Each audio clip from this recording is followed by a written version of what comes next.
Welcome to Gonzaga Nation SI on the Gonzaga Nation Media Network. Today, August 9th, 2022. We just wanted to kind of go over a couple things in regards to the WCC and some of the changes that are going on in the WCC and some of the exciting news, obviously, since the end of the basketball season.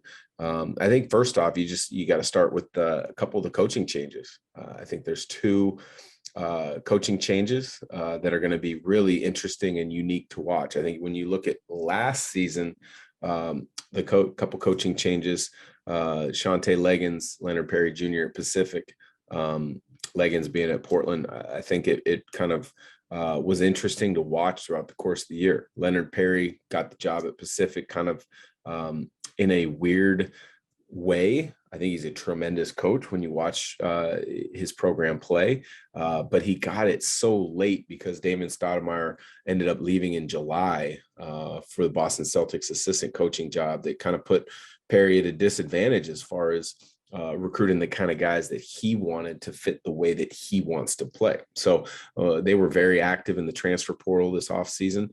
They were very active recruiting.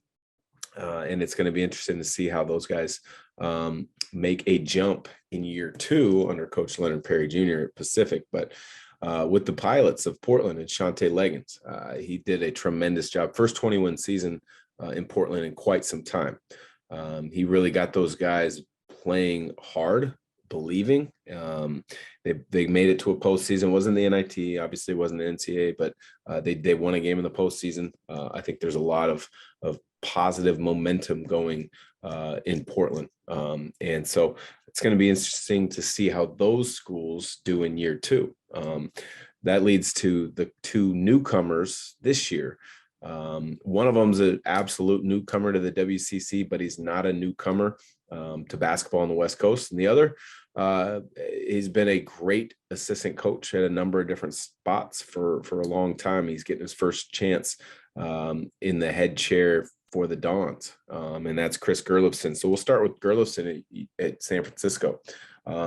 He only spent a year, I believe it was, as an assistant coach to Todd Golden in San Francisco, but he proved his worth in a hurry, both to Todd Golden as well as to the administrative staff at USF, if they were going to plug him into that position when Todd Golden left to go to Florida, which I think is a tremendous opportunity for him. He's only, I think, 37 years old. So being a head coach in the SEC at that age is going to be a challenge. I think it's going to be one that he's up for it, and it's going to be fun to track and watch Todd Golden's progress over these next couple of years in Gainesville. But back to USF, Gerlipson, from when I've had a chance to talk with him, every coach comes in and is going to change some stuff. But he has said he's not going to change too much because, look, they've had success. They had a tremendous amount of success a season ago, getting the NCAA tournament. Should have won or could have won a first-round game, which was actually one of the best first-round games in all the NCAA tournament last year when Jamari Bouye went bonkers in that first round with 30-plus points in an overtime loss. But I wouldn't expect too much change. The big thing for them is they got Khalil Shabazz back. He flirted with the NBA draft. He flirted with the transfer portal, but he's back. That's going to give a lot of continuity, at least in one of the scoring roles. I think what it's also going to do is it's going to, kind of provide a leadership that, Todd had told me last year that Bouye was a leader, but Shabazz was kind of that emotional guy. He was a rock that, was somebody that they would always look to in preparing to play with a lot of emotion, a lot of passion. And to get a guy like that back in your first year for Gerlipson, I think is huge.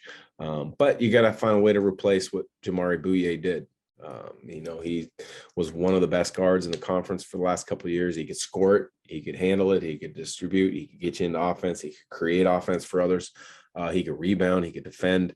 Really good player. So that's going to be the challenge, is how do you replace the production of Jamari Bouye? And then we move to the other newcomer as a coach in the WCC. Again, he's not a newcomer to the West Coast, and that would be Steve Lavin. Steve Lavin, a tremendous basketball coach, tremendous basketball person, someone who has been involved with basketball at the highest levels for quite some time. Won a national title at UCLA in the late 90s, got them to a bunch of Sweet 16s, then took a step back from coaching and was an ESPN analyst, missed the coaching, wanted to get back into it, went to St. John's in New York, ended up getting the Johnnies back to the NCAA tournament before he needed to step back with some health stuff and go back to the broadcasting. He's been working with a couple different networks over the last few years, Fox and Pac-12 networks in particular. But it was a bit of a surprise to a lot of people that he went back into coaching because he had such a presence, especially on Fox. You know, he would have been one of their top 2 or 3 analysts in regards to studio shows and covering big games across the country. But he's back on the sidelines. It's going to be interesting to see what he does at USD, because with USD at Sam Scholl, they played a little bit of a slower pace. They play with a lot of elbow actions, a lot of split screen actions. It'll be interesting to see, you know, the type of style that Steve Lavin decides to play with. I would imagine he's going to elevate the amount and level of talent that comes to San Diego. And with that, typically that frees you up to play a little bit faster style. And so curious if they're going to go out and play a little bit more of a free-flowing style like he did at UCLA with those talented teams that he had, and in particular with the backcourt of Baron Davis and Earl Watson, or is he going to have to kind of build into that over the next couple of years? That's going to be fun to watch and something to keep an eye on. You know, we've texted throughout the last couple of months. He will be joining a podcast soon. When he took over the job, he had to hire a completely whole new staff, get it right into the recruiting piece and the evaluating piece. And we've had a couple set times, and then something's come up for one of us and we haven't been able to lock it in. So he'll be a guest on in the very near future. The other things that are really fun and kind of cool to track for the WCC, at least over the last week to 10 days or so, colleges can practice in the summertime. We all know that. We've talked about that for quite some time. But 3 WCC teams have taken advantage of the opportunity to take a foreign overseas trip. And it's looking like it's been a success for all 3 programs on a number of fronts. 1, you get extra practices. 2, you get game experiences. And 3, you get a chance to bond and create experiences in a different cultural setting. From the looks of it on social media and reading some articles, it's been a success for all 3 programs. And the 3 programs that have taken advantage of that, Pepperdine, they've gone down to Costa Rica. I believe they're coming back today or tomorrow, but Costa Rica for the Pepperdine Waves, which a little interesting, you know, shortest of the flights and trips for many of these teams that are going. But many times, you know, a coach has, hey, we want to go for 6 days, or we want to go for 10, 11 days, whatever it may be. We want to get 4 games in, 2 games, whatever. You know, Pepperdine chose to go to Costa Rica, and it looks like it's been going well for them. Loyola Marymount, we had Stan Johnson on a month or 2 back, and we actually asked him about the upcoming overseas trip that they're taking, and they're in Italy and Greece. I mean, what a trip for college age kids to go. They've played games, they've sightseen. I mean, if you follow them on social media, you've seen they've been at the Coliseum, they've been at I think it's the Trevi Fountain, they've been or are going to the Acropolis in Greece. I mean, so many cool things for those guys to see, and bonding experiences for LMU, who has a great trip to Italy and Greece. And then the third team from the WCC that's taking an overseas trips, and it's not really much of a surprise in where they're going. When you look at their roster and you look at the history of where they've recruited guys in their roster, would be St. Mary's going to Australia. It fits pretty well. They've been in Australia, you know, which is awesome, because I would imagine it gets a chance for many of their guys, again, they've had a roster built on a lot of Australian and New Zealand players for quite some time.